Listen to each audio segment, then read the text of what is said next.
E se uma pequena mudança em uma única palavra pudesse reescrever uma parte da história que a gente conhece? Hoje vamos mergulhar em um quebra-cabeça textual fascinante que desafia uma crença fundamental sobre um dos livros mais influentes do mundo. Para começar, vamos para uma cena bem curiosa do Novo Testamento. Nela, Yeshua, ou Jesus, está jantando na casa de um homem chamado Simão o Leproso. E aqui já surge um problema. De acordo com as leis da antiga Judéia, descritas no Antigo Testamento, uma pessoa com lepra seria socialmente isolada. Não poderia ter uma casa, muito menos receber convidados para um jantar.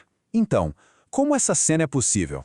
A solução, segundo quem defende um texto original em aramaico, está num possível erro de tradução. A palavra em aramaico para fabricante de jarras e leproso é escrita com as mesmas letras, a única diferença é a pronúncia. Ou seja, Simão poderia não ser o leproso, mas sim o fabricante de jarras, o que resolve o mistério na hora.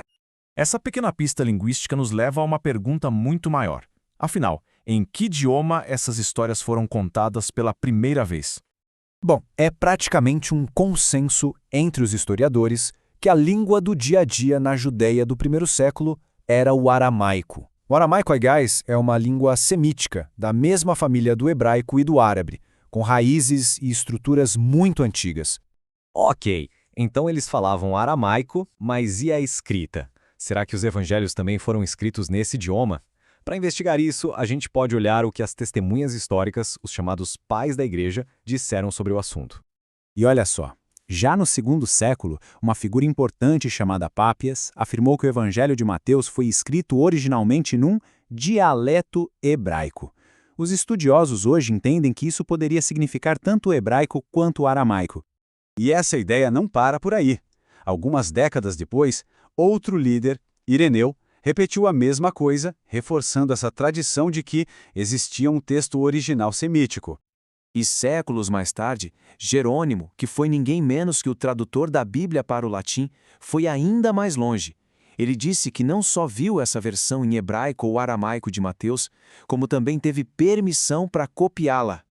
Todos esses testemunhos históricos nos levam a um conjunto bem específico de manuscritos antigos, que foram preservados por quase 2000 anos e que podem ser a chave para toda essa questão.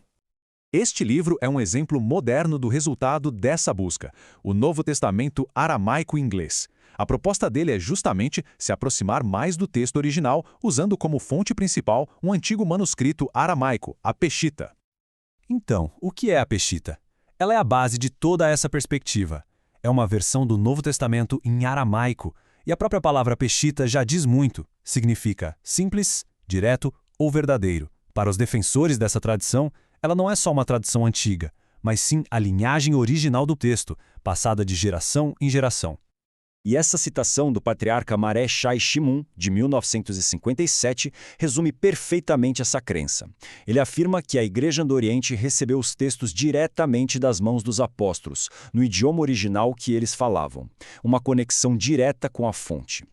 Mas as diferenças não param em palavras isoladas. Elas vão muito mais fundo, chegando a alterar a própria estrutura do Novo Testamento como a gente conhece.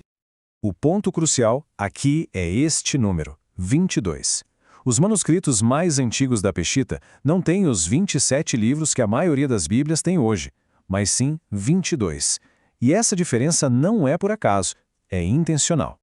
Esse número foi escolhido para espelhar as 22 letras do alfabeto hebraico, que é a base da língua sagrada. Além disso, bate com a contagem de 22 livros do Antigo Testamento, segundo o historiador Joséfo. A ideia era criar uma harmonia simbólica, mostrando o Novo Testamento como a continuação perfeita do Antigo. E essa tabela mostra bem como eles chegaram nesses 22 livros. A organização é outra.